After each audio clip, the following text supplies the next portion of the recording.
और एक बात बता दो कि मैं यहाँ पे कोई एक्सपर्ट नहीं बैठा हूँ, मैं भी ऑन द प्रोसेस हूँ। आई एम नॉट रीच्ड, ठीक है, I have not reached, I am on the journey, on the process of becoming a network marketing professional. जिस दिन हम प्रोफेशनल बन जाएंगे ना, जिससे भी मिलेंगे वो हमारा डिस्ट्रीब्यूटर बन जाएगा। लेकिन प्रोफेशनल बनने की एक यात्रा है जिसमें हमें मजे में काम करना है। ठीक है, सब लोग सीरियस नहीं होना है, प्लीज स्माइल। बहुत ज्यादा सीरियस नहीं लेना है, क्योंकि हम लोग अभी बिगनर्स हैं, लर्नर्स हैं। एज कुछ भी हो, हमें सीखते रहना है। मैं आपको बता दूं कि जितना आज मैं सीखता हूं, उतना आज से 5 साल पहले सीखता नहीं था। ठीक है, डैश 2 बनने के बाद मेरे को ज्यादा चीजें सीखने की जरूरत है, तो आपको भी जरूरत पड़ेगी। ऐसा नहीं कि अब 6 बन गए सब कुछ आ गया हमें। ठीक है, 6 बन गए, इसमें टीम को धन्यवाद दीजिए, भगवान को धन्यवाद दीजिए, और सीखने पे, लर्निंग पे फोकस करिए, क्योंकि हमें लाइफ लॉन्ग लर्नर बने रहना है। 2 ही एट्रीब्यूट चाहिए सक्सेसफुल नेटवर्क मार्केटिंग बनने के लिए। एक तो हंगर कभी खत्म नहीं होना चाहिए, ऑलवेज हंग्री, ठीक है, और ऑलवेज लर्निंग। ये 2 एट्रीब्यूट्स आ गए तो आपको लाइफ में कोई रोकेगा नहीं। ठीक है, तो इसके बारे में एक बहुत अच्छी बुक भी है स्टीव जॉब्स की, स्टे हंग्री स्टे फुलिश। हमेशा हंग्री रहना है और हमेशा बेवकूफ थोड़ा सा बने रहना। ये नहीं सोचना चाहिए कि अब मुझे सब आ गया। इसलिए मैं आप लोगों से जो बातचीत कर रहा हूं, तो मैं भी बहुत कुछ सीख रहा हूं। ऐसा नहीं कि मैं सिर्फ बताने आया हूँ, मैं बहुत कुछ सीख रहा हूँ। और एक बार कहीं सुना था मैंने, एक मेरे गुरु हैं, उन्होंने बताया था कि the best way to learn is to teach. ठीक है, सबसे अच्छा तरीका है सीखने का क्या? सिखाना। करते रहो। क्योंकि आपको सिखाने के चक्कर में ना रात को बहुत सारा सोचा है। आपको सिखाने के चक्कर में कल रात को प्रेजेंटेशन बनाया है मैंने, तो सबसे ज्यादा फायदा किसको मिलेगा? आपको। मुझे। मुझको। तो थैंक यू। अब देखो, पहले मैंने आपको बताया कि ऑब्जेक्शंस को कम कैसे करें। ठीक है, कि आए नहीं, तो उसका अभी तो मैंने बताया कि क्यों आते हैं, ऑब्जेक्शंस क्यों ज्यादा मिलते हैं हमको, वो रीजन बताया। अब आपको रीजंस बता रहा हूँ कि क्या हम करें कि ऑब्जेक्शंस ना आए। ठीक है, उसका सॉल्यूशन, सॉल्यूशन ये है कि always use tools. Note down, always use tools. Tools का सहारा लेंगे, ऑब्जेक्शंस कम आएगा। Be a gentleman, people always like gentleman. Gentleman समझ रहे हैं? Right sir. सब लोग समझ रहे हैं? मैं सिर्फ आपको विजुअलाइज कराना चाह रहा हूँ कि वो जेंटलमैन हमें बनना है। जेंटलमैन बनेंगे तो कम ऑब्जेक्शंस आएंगे। थर्ड है कि बी ऑथेंटिक, चीजों को ज्यादा एग्जेगरेट मत कीजिए। ऑथेंटिक रहेंगे ना, ऑथेंटिक बातें करेंगे, ऑब्जेक्शंस कम आएंगे। ऑथेंटिक बातें करना सीखिए। हम जानबूझ के कर रहे हैं, ऑब्जेक्शंस क्रिएट कर रहे हैं। आप आपके शहर में ना बहुत बड़े बड़े बिजनेसमैन हैं जिनकी करोड़ों की इनकम है, पूछोगे तो क्या बोलता है? बस सर दाल रोटी चलती है, ठीक ठाक, प्रभु की कृपा है। और हम 1 लाख कमाते हैं, 5 लाख बताते हैं। ऑब्जेक्शन आएगा कि नहीं आएगा सर? आना ही आना है। Right sir. ठीक है, हम अगर 50,000 रुपए किसी को बोलेंगे ना कि सर या मेरे साथ काम करोगे ना, तो आपको 50,000 से 1 लाख रुपए कमाने के लिए मैं बहुत तैयारी करके आपको आपको वहां पहुंचा सकता हूँ, तो ये ऑथेंटिक लगेगा। लेकिन आप गए हो 5 लाख की कार पे और उसको बता रहे हो 5 लाख महीना कमाने में मदद करूंगा, वो ऑब्जेक्शन करेगा सर। हम ऑथेंटिक बात ही नहीं करते हैं, और लोगों को ऑथेंटिक लोग अच्छे लगते हैं, जेंटलमैन पसंद आते हैं। हम जानबूझ के लोगों को चिढ़ा देते हैं। और एक्टिव लिसनर बनिए तो ऑब्जेक्शंस कम आएंगे। शो मोर टेल लेस, बोलना कम है, दिखाना ज्यादा है। इवेंट्स और ग्रुप डेमो ज्यादा करिए, कम कम आएंगे। कोई भी क्वेश्चन करे, बिग स्माइल के साथ उसको रिप्लाई कीजिए। ठीक है, और कभी ऑब्जेक्शन आ जाए ना, तो जो रश्मि जी ने कहा था कि खुश हो जाइए। ऑब्जेक्शन आने का मतलब कि वो कुछ समझना चाहता है, वो आपको अपना ब्लाइंड स्पॉट दिखाना चाह रहा है कि मेरे को क्या समझ में नहीं आया। तो आपको खुश होना चाहिए कि दुखी होना चाहिए?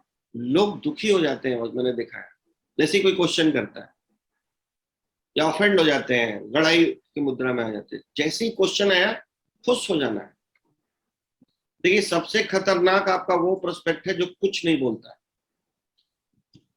आपने डेमो किया और वो खूब सुना और लास्ट में बोला हाँ ओके ओके, कुछ नहीं बोला उसने, वो कभी नहीं लेगा।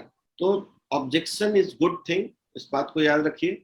और वही बात आपको इसी किताब के रेफरेंस से एक बात बता दो कि कोई मछली मछली कभी पकड़ा है आपने उससे, फिश वाले फिशर जो होता है उससे, हाँ पकड़े हैं। या देखा होगा पकड़ते हुए, उसमें ना उसको कुछ चारा डाला जाता है और मछली को दिखाया जाता है। तो मछली जब उसको खाती है ना, मुंह खोलती है तो फंसती है। मछली अगर मुंह ना खोले तो फंसेगी। तो प्रोस्पेक्ट जैसे ही मुंह खोला खुश हो जाओ, मुंह खोला ना तो घुसेगा। ठीक है, तो objection is very good thing, पहले ये माइंडसेट बनाइए। और एक्ट लाइक अ एजुकेटर, फैसिलिटेटर, ठीक है, act like a service provider, act like a messenger, but don't like a salesman. Salesman दिखना बहुत गलत बात। और हम लोगों के प्रॉब्लम का सॉल्यूशन अगर दे रहे हैं तो किसी को ऑब्जेक्शन आएगा, लेकिन प्रॉब्लम तो पता करें पहले। ठीक है, और हमेशा क्लोजिंग के लिए मत जाइए, जो मैंने कहा था, नेक्स्ट शेड्यूलिंग की बात करिए। सर आज कुछ बातें हुई क्योंकि बहुत गहरा सब्जेक्ट है, मशीन भी बहुत गहरी है, कंपनी बहुत पुरानी है, सब्जेक्ट भी बहुत बड़ा है, एक बैठक में बात नहीं बन सकती है। सर मैंने तो बताया, मैं चाहूंगा कि मेरे सीनियर है रश्मि, उनके साथ एक बार बैठिए। ठीक है, रश्मि बोल सकते हैं, रश्मि से मिले तो रश्मि ने कहा कि आप थर्सडे को हमारा चैट होता है सर, उसमें आइए। हम सेल्स की बातें नहीं कर रहे, क्योंकि देखो 4 से 5 मीटिंग के बाद एक सेल कन्वर्ट होता है नॉर्मली। ठीक है, तो क्या हड़बड़ी है, बताते जाएंगे, पाइपलाइन में लोग आते जाएंगे, मीटिंग टू मीटिंग क्षण के चेक आता जाएगा और बहुत कंफर्टेबली चेक आएगा बिना ऑब्जेक्शन। लोगों को लगेगा कि आप बेच नहीं रहे। और 2 4 5 मीटिंग होते होते ना इतना रैपो बिल्ड हो जाता है कि बंदा ऐसे ही बोलता है यार पैसा अरेंज करता हूँ लेता हूँ। ये बात मेरी नहीं है, हो सकता है इस पर रश्मि ऑब्जेक्ट करें, मैं तैयार हूँ। ठीक है ना, लेकिन ये रश्मि मैं बात जो बता रहा हूँ ना आप ही की किताब से बता रहा हूँ, और एक्चुअली मेरे ये दिल की बात है, बट उस किताब ने इस बात को जस्टिफाई किया। और एरिक कोरी कोई बात बोल रहा है तो उसको गलत नहीं हो सकता। Exactly sir. उसने कहा है कि we are not into selling of product, our job is to sell event, event will sell the product. Got it? तो चलेगा, नहीं अच्छा लगे नो प्रॉब्लम। इवेंट हमारे बिजनेस का ना बैकबोन है, बस इतना ही समझ लीजिए आप। No event no growth. फिर आप धीरे धीरे बढ़ेंगे, रैपिड ग्रोथ नहीं मिलेगा आपको, जो एक्सपोनेंशियल ग्रोथ चाहिए वो नहीं मिल पाएगा। ठीक है, Yes, sir. क्योंकि सर हर सही बात, आदमी, सही बात। हाँ, हर आदमी के पास ना वो टैलेंट नहीं है कि घर घर जाके काम कर लेगा। Right right sir. लेकिन इवेंट में कोई भी किसी को बुला के बैठा सकता है। और बता दो बच्चे जी, हमें ना, हम लोग नंबर गेम में है। सही। कोई भी काम करिए ना तो नंबर्स का ध्यान रखिए। आप जो बोल रहे हैं ना, बड़ा करो छोटा करो ज्यादा करो, मैं ये कहूंगा। हम्म। ठीक है, वो बड़ा करने के चक्कर में ना हो ही नहीं पाता है। आपको आपको ये सोचना चाहिए प्रत्युष जी कि आपकी टीम में ना हर संडे को 4 जगह पे डेमो चल रहा है, ग्रुप डेमो। राइट कहीं राइट 25, कहीं 30, कहीं 40, ये ज्यादा अच्छा है। कहीं किसी के घर पे, कहीं कोई स्कूल में, कहीं कहीं भी मैनेज किया जा सकता है, कहीं होटल में। ठीक है, तो बड़ा हो जाए बहुत बढ़िया बात है, बड़ा नहीं हो रहा छोटा तो हो, और वो ज्यादा डुप्लीकेबल है।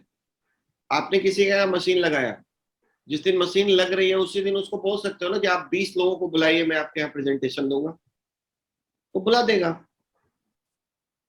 20 लोगों को डेमो एक साथ कर रहे हैं आप। कई लोगों के सर, हमारे जो कस्टमर्स होते हैं ना, ज्यादातर के घर में बहुत अच्छी जगह होती है, 20 25 लोग बैठ सकते हैं, 10 लोग ही बैठ सकते हैं, तो डेमो करो। Got it? Right sir. और बड़ा कर सको तो और अच्छी बात है। मैं उसको मना नहीं कर रहा। डिबेट पे नहीं पढ़ना है, ठीक है, डिबेट पे नहीं पढ़ेंगे तो जल्दी ऑब्जेक्शंस कम आएगा। और लास्ट पॉइंट कि ऑब्जेक्शंस जो है ना, उसको समझना है कि ये अच्छी चीज है। वो कहीं ना कहीं आपको अपना ब्लाइंड स्पॉट दिखा रहा है कि यहाँ पे मेरे को बात ऑब्जेक्शन है, तुम यहाँ पे क्लियर कर दो, तो क्लियर करेंगे। जेन्युइन होगा तो, और इनजेन्युइन होगा, समझ में बात आ जाएगी तो thank you for your time बोल के चल देंगे, क्या फर्क पड़ता है। मतलब या तो ऑब्जेक्शन को हैंडल करना है, या तो भाई साहब कोई आंसर देगा, या तो ऑब्जेक्शन को हैंडल करेंगे और नहीं तो मशीन बेचेंगे। नहीं नहीं नहीं, खुद को हैंडल कर लेंगे। समझ गए? जी सर। इतनी बात भी आज की मीटिंग से लेके चले गए ना तो बहुत बड़ा काम हो जाएगा लाइफ में। या तो हम ऑब्जेक्शन को हैंडल करेंगे और नहीं तो खुद को हैंडल करो। खुद को हैंडल करें। खुद को हैंडल कर लो, ठीक है। क्योंकि नो सुनना ये भी एक हैंडलिंग है। नो को एक्सेप्ट करना, इमोशनल ब्रेकडाउन हो जाता है आदमी, तो अपने आप को हैंडल करना सबसे बड़ा काम।